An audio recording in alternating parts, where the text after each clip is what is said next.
مساء الخير او صباح الخير على حسب ما انتوا بتشوفوني. بس انا بسجل بالليل، يمكن انتوا سامعين صوت الكروان. ازيكم عاملين ايه يا حبايبي؟ يا رب تكونوا بخير. دي صينيه مكرونه في الفرن البلدي الفلاحي بتاعنا. تمام، تعالوا ندخل ونشوف هنعمل ايه.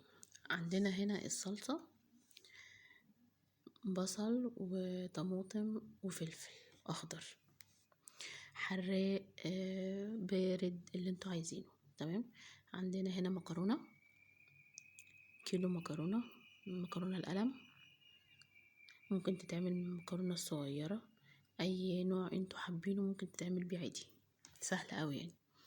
هنضرب الكلام اللي انتوا شايفينه دوت، الطماطم والبصل والفلفل في الخلاط. انا عايزه حاجه ناعمه.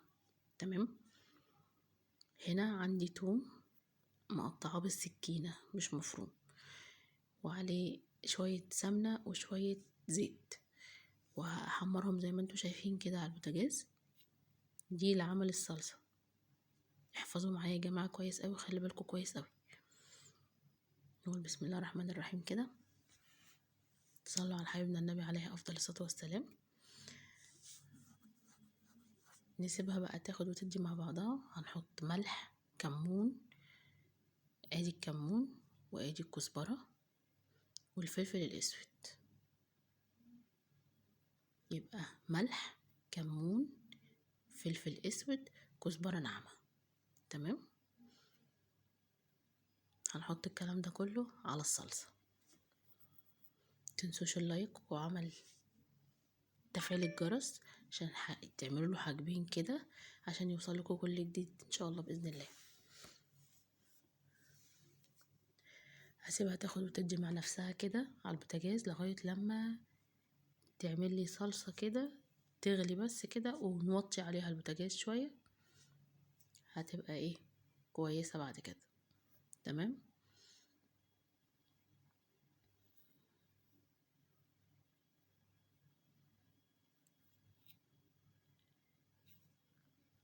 هنا بقى الصلصه لما تلاقوا ان السمنه طلعت على وشها كده او الزيت طلع على وشها كده، يبقى كده تمام تمام. ماشي، صلصه المكرونه ما بتبقاش ناشفه زي ما انتوا شايفين كده، لازم تبقى طريه. تمام، عندنا هنجيب الصينيه هنحط فيها المكرونه. معرفش انا بحب اسوي المكرونه ليه بصراحه. في ناس تانية بترصها واحده بوحدتها، بس يعني هو مش في وقت بصراحه. تمام، هتقولوا لي مقادير المكرونه. لا، كل اللي انا اعرفه الحاجات اللي انتوا شفتوها هي دي مقاديرها. عشان محدش يجي يسألني المية مقدارها قد ايه ومش مقدارها قد ايه. زي الرز، صينية الرز برضو كنا عاملينها في الفرن البلدي. بنغطي صينية المكرونة او صينية الرز، بنغطي الوش بس، اكتر من كده مش فيه. هقول لكم حاجة، معرفش انتوا هتتقبلوها ولا ايه. انا بقيس المية بصباعي، يعني مش بيبقى كله. تمام، المية ما بتبقاش صباعي كله مش داخل فيه. تمام، بس هو بيبقى مغطي وش الرز او مغطي وش المكرونة عشان مش تطلع نية او تطلع معجنة. تمام، عندنا هنا شوية شوربة تبقى تحفة. لو عندك شوربة بط يبقى مية مية، بس دي شوربة لحمة مش شوربة بط. زودتها شوية مية عشان مش تبقى لو ملحة ولا حاجة يبقى ايه المقدار كويس او طعمها كويس مش مالحة قوي. خدوا بالكم بس من المية. بصوا، تمام كده، يدوبها مغطياها، يدوب المية او الشوربة مغطية الحاجة اللي انتوا بتعملوها، سواء كان رز او مكرونة. تمام،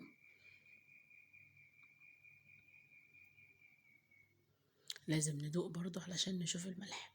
لو محتاجة ملح هنحط لها ملح، مش محتاجة ملح يبقى كده تمام التمام.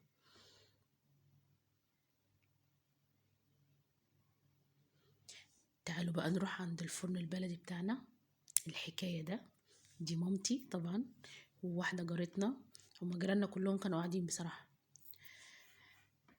كده. بعد ما استوت المكرونة بجد بجد بجد تستاهل بقكم، ويا رب يكون فدتكم بحاجة بسيطة وحاجة سهلة وحاجة سريعة.